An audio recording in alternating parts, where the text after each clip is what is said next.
I'm Dan Powell, and I'm one of the owners of Portland Design Works from Portland, Oregon, and we're here at the 2010 Interbike show, and we're showing off some of the new things that we've been working on for the last year.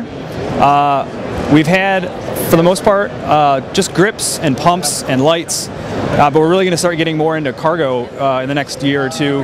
Right now we've just got the payload rack, but within the next year we're going to do two different front racks. The first one I've got a prototype of right here. It isn't named yet. It's tentatively called maybe the six-pack rack, because we actually designed it around a six-pack of beer. The idea is to get a rack that can fit on pretty much any handlebar and allows you to just use it at running quick errands like getting some burritos, getting a gallon of milk, that type of thing. Some of the features are that it has some keyed shims on it, so you can put it on a 31/8 bar or a 25/4 bar. You can drop your U-lock in the front of this. It's got a light mount so that if you have a bag on it, you can still use your front light. It's probably going to come with this bag. We're still kind of working on the spec of the bag, but the beauty of the bag is it's got a little strap on it, so you can yank it out of the rack when you get where you're going, throw it over your shoulder, and then use it when you're shopping. When you get back out to your bike, the bag just goes right into the rack. And then using these clips, you can secure the bag in the rack. And then this way it'll keep your stuff dry. If it's raining, you roll down the top and then clip it in and cinch it down. And that'll keep your cargo from bouncing out of your rack if you're riding along. If you've ever had a bottle of beer bounce out of your front rack, it's a real bummer.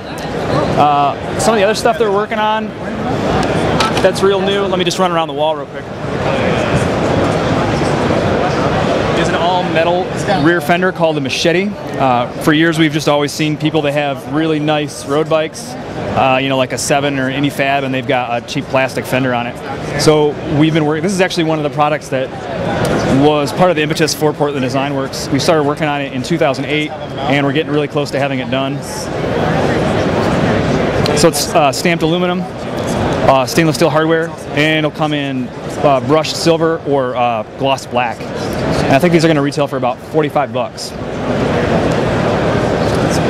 got a couple new lights that we're working on. This one has actually been released already. It's called the Danger Zone. It's 2 half-watt LEDs, so it's pretty bright.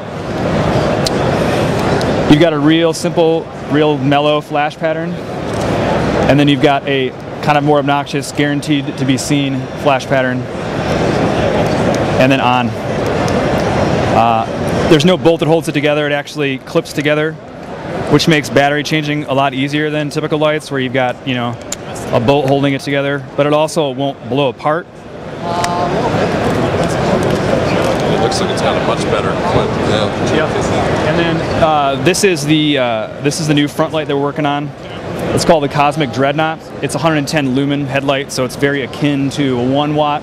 The difference between this and other lights that are out there, it's got a really nice German engineered lens. The bracket that we use has a little bit of azimuth degree adjustment, so you can make sure your light's always facing forward if you've got swept back bars. It's a pretty sweet light. I'm not sure when this will be available. It'll probably be available early 2011, and it's going to cost around 45 bucks. And then this is our company car. I don't know if you guys got a shot of that or not.